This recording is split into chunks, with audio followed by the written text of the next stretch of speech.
That's so crazy. I've been here 3 times and I haven't really explored that much yet. So I feel like when I really get the rundown, I might need a tour guide even. Hey everybody, this is now Toronto's 5 Minutes with Dave. I just left the party with a girl that says she doesn't want me. I feel out of body. It's been an insane tour so far. Just finished Europe, and now we are doing the US/Canada run. Just played Toronto last night. It's gonna be insane.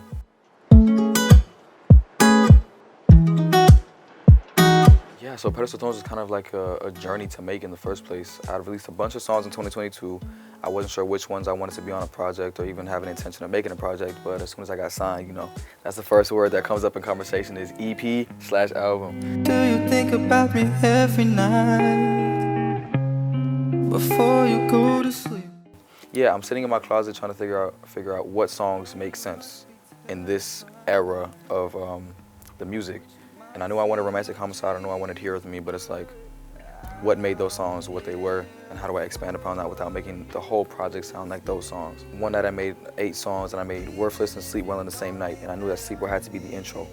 And I knew I wanted thematically it to be a transition between the love and hate in a relationship, but I wanted the love songs to be experienced first, and then like the heartbreak songs. So going through it as, I'm talking about dreams a lot, placebo effects, things not being real a lot. So it's kind of like the illusions of love that you have during a relationship, like the parts where you feel like your partner doesn't love you anymore, things of that nature. And I hope that the message was received in the way that the songs were ordered, because you really feel like you're at the height of it, and then you just get crushed by the end of it. So, yeah.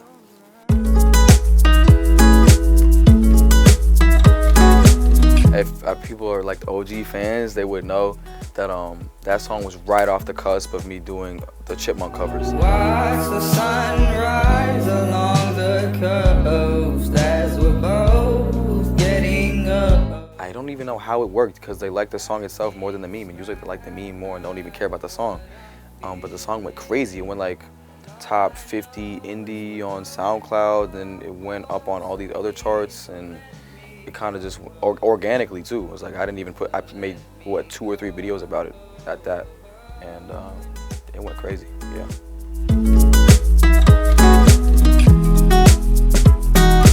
It was very, very much different. The Drake Underground was a 19 and up venue, so it was like you got a lot of older kids sitting there with their phones out. You know what I'm saying? I think somebody was even on FaceTime at one point. Worthless was probably the biggest it's ever been on this tour so far, and in Toronto too. And they showed me so much love. They're so nice. Everybody in Toronto is so nice. I mean, that's a stark contrast between here and like the US. Not to, best the US, but they are nicer in Canada, I'm telling you. They screamed after every song ended, like it was some kind of theater. It was so far. Yeah, I love Toronto. Honestly, it's so crazy. I've been here 3 times and I haven't really explored that much yet. So I feel like when I really get the rundown, I might need a tour guide even. I saw the CN Tower, but that's about it. All I know, and I know that from Drake. That's not even as I know that as Drake's. So yeah, I really need to just take the time to take in the culture here and really sit here for like a good week. But I love it so far. This crazy Jamaican restaurant last night called Pat's. It's near Velvet. It has the most authentic Jamaican cuisine I've ever tasted, like outside of the US or outside of Jamaica too, because I've been there. First, it's an absolute blessing to even be able to make music that people are listening to. I feel like as an artist or as an aspiring artist, the worst feeling you can have is to express yourself and not having anybody be able to hear it. And I feel like music is a way for many artists to like vent and to express their feelings, and they want those feelings heard, and they feel like making music is a way to get them heard.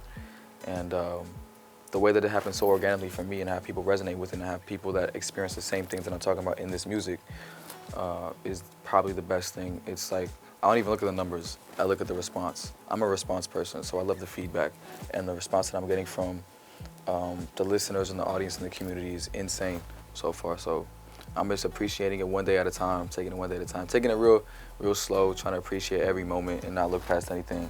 But how fast it's been, some things are a blur, but it's been amazing so far. I am, yes, I have to. Like, I've only been here 3 times. I gotta be here like, I want to be here like at least 20 times by the end of next year. So I wear a lot of hoodies. I wear a lot of oversized stuff. I need to start wearing my actual like clothes outside too, but I wear XXL hoodies and sweats.